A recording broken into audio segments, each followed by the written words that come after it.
Hi there, freelance friends. Thanks for joining me again. Today I want to talk about a topic that is interesting, at least to me, and I hope you find it interesting too. I actually am really curious about what your take on this topic would be, so feel free to add your comments to the comment section if this is something that you've personally experienced. So the topic today is on whether or not you should consider taking a project that is outside of your current expertise. Now, if you've been freelancing for a while, you know that these moments happen.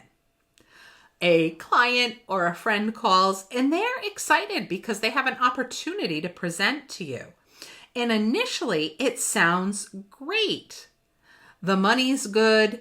You are somewhat familiar with the person who is connecting you to the opportunity. And you are thinking that this is really something you'd like to take advantage of, until you realize that the topic is not quite in your comfort zone.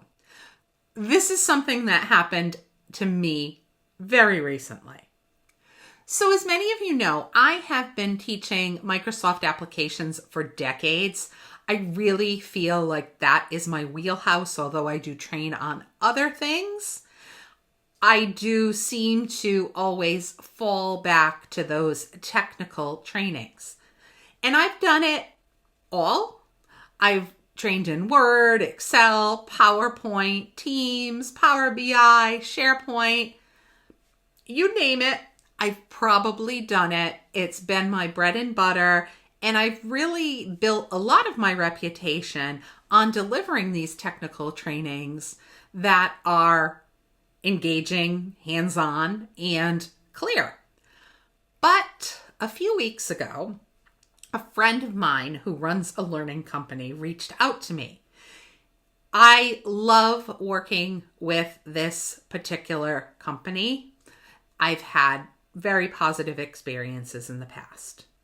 Now, he had a client who needed training in an application that I'm not super familiar with. And when I say not familiar, I don't mean I've never touched it, but it's definitely not one that I've taught before. And here's the kicker. The course is set to be 16 hours long. That's a long time for a training in a specific application. So my first thought was, that's a lot of hours to teach something I'm not completely confident in. And I'll be honest, I did really hesitate on this one. I went back and forth on it for days. I actually was practicing ways that I could tell my friend that I really appreciated the gesture to offer it to me. I am really sorry that I can't help him out with this one, but that it just wasn't my wheelhouse. Because let's face it, my reputation is on the line every time that I agree to teach a class. And I take that very seriously. I've worked way too hard for way too long to risk delivering anything less than a solid, reliable training that someone is going to recommend to somebody else. Plus, I'm very busy right now. Between my existing client projects and prepping new sessions and running the freelance business, the idea of taking on something outside my zone of genius wasn't exactly appealing. Even though I love learning new things, that's part of why I do what I do. Most of you know I'm primarily doing AI-based trainings now. There's always something new to learn in that realm, but not every opportunity fits with my schedule or my energy level. So I contacted my friend after thinking about it and said I could definitely pull off a shorter version of the class, a 2-hour overview, maybe even a 4 to 6 hour hands-on session, but didn't really feel like I could guarantee that I could deliver a high quality 16-hour course on this application, because that's a deep dive. It's a lot. Well, you know what he told me? He said, I'd rather take a risk with you because I have an established relationship with you. I've seen the work that you've done with other clients. I've attended your trainings, and I have that level of trust built up. You've had so much success teaching other Microsoft apps in the past. I know you'll deliver. Even if it's new to you, you'll figure it out. And he also agreed to be my guinea pig, and that if I practiced what I was going to deliver, he would go into the application, he'd try it out, he'd ask any questions that came up, let me know if there are any problems. So that was comforting. It really meant a lot. Additionally, he mentioned that he did build in development hours into the contract for this course so that I could have paid time to learn the program, get comfortable, and build my own content. Additionally, he told me that the delivery did not have to be immediately. I could actually choose dates that were 3 months out so that I had a little bit of time to prep. And that really made all of the difference. So I said yes. But again, this was not an easy or fast decision. I really weighed the pros and cons. In this case, I am confident that I can deliver because I have quite a bit of lead time.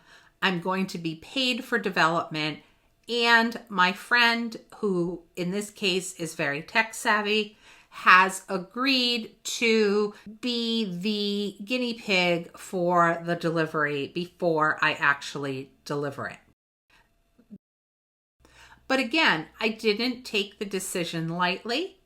I know that this commitment means that I am going to have to follow through, and I am going to have to devote my time, my energy to make sure that I can teach this class in a high quality way to preserve my reputation. So what I thought might be helpful for you is to use the different things that I considered and make a short checklist to help you decide when you're going to eventually be faced with this situation, if you haven't been already. So the first item on my list is that you should assess the learning curve. How much time will it realistically take you to get up to speed? Can you do that without neglecting your other commitments? That was definitely a consideration for me. As I mentioned, I am very proficient with various Microsoft applications, so I do feel like I will be able to learn another one fairly quickly. Also, because I have a 3-month lead time that I can use to practice and develop, I felt better about taking on this commitment. Second, consider your reputation. Will this project stretch your skills in a good way or risk credibility if it doesn't go perfectly? Now, in this situation, the project that was offered to me was related to my wheelhouse in that it is related to things that I always do.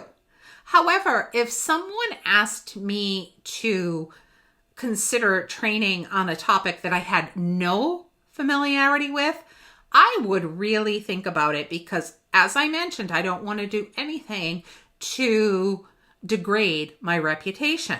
Third, evaluate the support offered. Is the client or the company giving you resources, paid prep time, or flexibility to learn?